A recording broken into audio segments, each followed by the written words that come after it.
Today I'm going to show you how to make easy applique letters. Now the first thing that you need to do is print off the letters or the words that you want to use in your applique letters. Now in an ideal world, if on your computer you've got a facility for either mirror printing, you'll find it in the printer folder, although I couldn't find it in mine. Or, so in most of these sort of free paint type bits of software, you do get an option to flip your project, which means you get like a mirror image of it. So on here, they've got rotate and flip. You usually find it wherever the rotate bit is. Anyway, I'm just going to flip it horizontal and look, the words come out back to front. But if you haven't got any of this sort of thing, or you really can't get your head around it, then there is another way. Now I'll show you the non-techie way to mirror your letters in a minute. But first of all, I want to talk about Bondaweb, which you can buy by the meter. It comes with or without the paper on the back. Also comes in different strengths. I do recommend buying it with the paper for doing this. I do recommend buying it with the paper on the back, because what we have to do is we are going to trace our letters onto the paper side, not the Bondaweb side, of our Bondaweb. So I'll quickly show you that non-techie way now. Okay, so for those that don't have any way of mirroring their letters, so they end up being back to front, turn over your letters, put them against a window so you're on the back, and or a light box. Yeah, if you've got a light box then you're laughing. And then put your Bondaweb on top. Now if I could just recommend you put a tiny little bit of tape on there to hold it in place so it doesn't move, and then as you can see through. So start tracing it onto the paper side of your Bondaweb. So because I've got my mirrored letters, I'm just going to use that. So let me find a little bit of tape. So, I mean, it's obvious what I'm going to do. I should really have a pencil, but let's see how we get on. So just start paper side up, very, very important. Just start tracing around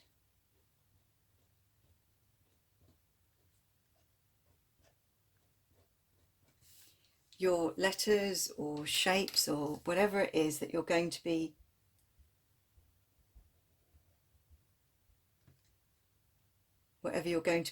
doing. Now this is going to take me a while, and I think it'd be a bit boring for you. Oops. It'd be a bit boring for you. So I'm going to go away and finish this off. It is better to do it with a nice sharp pencil.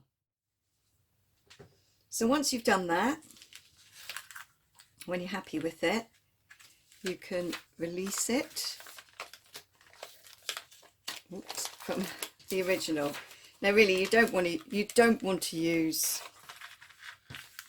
I know I've said it, but you don't want to use like really strong tape, because you do want to take it off. And masking tape is brilliant to have in your sewing kit. So it should look like that.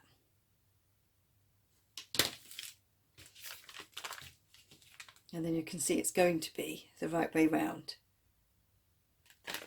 Right, Now we've got to find some fabric to iron it onto. Okay, I've got my fabric, which couldn't be more boring, could it? You must use this technique for applying amazing coloured or patterned fabrics to jackets, like down the sleeve and stuff. So I've got black fabric because I just want it to look like bold words that pop out. I've got my Bondaweb, that's the gluey side, yes, and that's the paper side. I'm going to treat you like an idiot now, okay, because it's just so important. So I don't know if my camera can focus on that. So the kind of shiny side is the glue side, and the paper side is the wrong side. Now I'm going to put that face down on my fabric. So this is the wrong side of my fabric, but you can't tell. This is the wrong side of my fabric, and the glue is going down. So you want lots of heat, not too spongy, an ironing board. So it's lots and lots of heat. So you might need to consider that in terms of the fabrics that you choose to use. Now it's pressure and heat, because traditionally this is done with a heat press, which I do have at my mum's house, but it's just not necessary for such a little project as this. So when you're completely satisfied that it most definitely is completely bonded to the fabric, leave it to cool down. Whilst it is cooling, I'm just going to cut up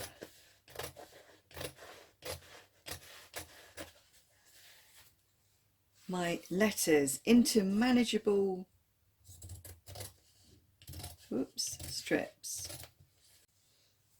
Now definitely only do this next stage if you're completely confident that it has completely cooled down and it's all stuck together. Now if you're going to use a scalpel, test it on a scrap first, because you want that scalpel to be so sharp.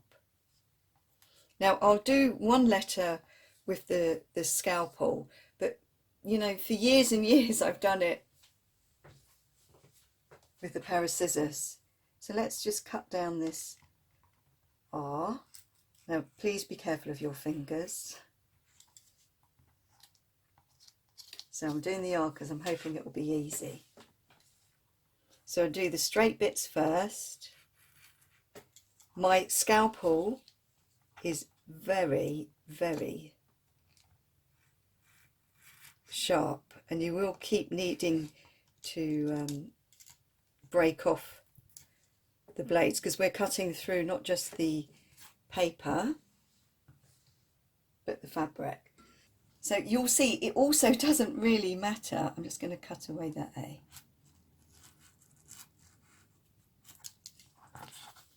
You'll see it doesn't really matter if your letters are not perfectly neat. You can get away with quite a lot, particularly if you use really big letters and maybe not quite so many letters.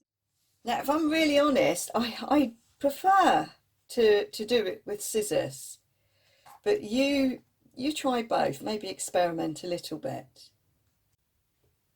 Okay, definitely I prefer using scissors, and actually I think bigger scissors are almost easier, maybe. So now I've just got to work my way through this word here. So when you've cut them all out, they look like this, and you won't have removed the backing yet, but you are probably going to start removing the backing now. So put your letters in position so you can have a look and see if you're happy with the spacing and stuff like that. But then when you're actually ironing them on, I don't recommend that you do loads all in one go, but you know, really keep track of the order of the letters, because you don't want to mix up and spell things incorrectly. Have I? CanaryCraftivists. Right, so you're going to use a hot iron again, and I do recommend that you use steam. So I'm just going to get all my letters down on here and just keep maybe 3 up for gluing. Okay, so taking the paper backing off can be tricky, although that wasn't. So yeah, so I'm going to take the paper back off all of them.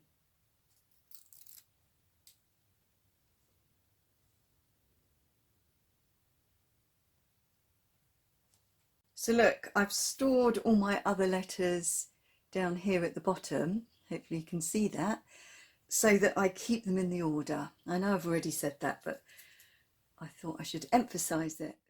Okay, this is the no turning back bit. So first of all, using heat, I just get them in. So try and make them be aligned. Just want to get them on, because when you go and place the iron down, and if you do it too hard, then they can sort of shift a little bit. Right, always makes me feel so nervous, this bit. Right, so I'm quite happy with their position.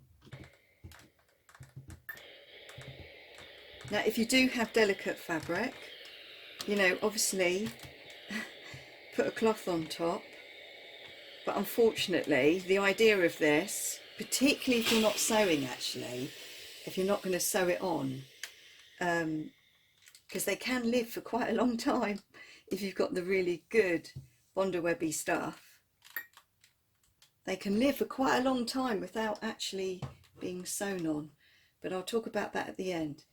Whew. Right, so now I'm going to carry on with all the other letters. Now, if you're applying your applique letters to like a textured fabric or a bulky fabric or toweling, I really recommend using a fabric that is not too thick, because if the glue stuff on the Bondaweb is good, it kind of impregnates, sort of, the fabric, and it really does try to become, you know, at one with the fabric, and almost looks like a print, actually. I think that's a really good tip. Anyway, I've got these ones to do.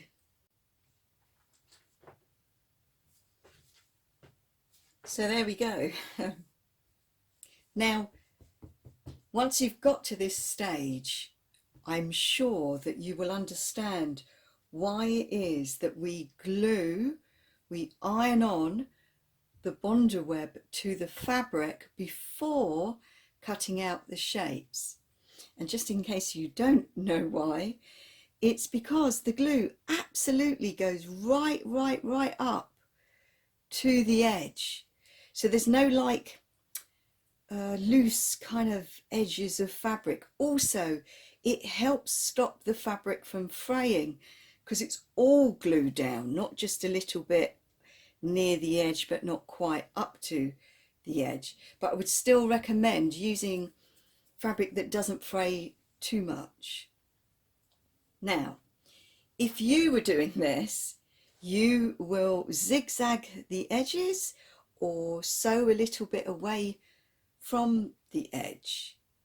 But I'm not going to do that, you know, on a sewing machine, but I'm not going to be doing that because I don't want to see it through to the other side, although I would quite like to know what that mark is. So because this is supposed to be for the CanaryCraftivists, we're supposed to do as much as we can by hand, and so that we think about the cause, whether it's saving bees or climate change, which this is. But if you don't sew, this will stay on, glued onto here for ages. Not sure it will survive a wash.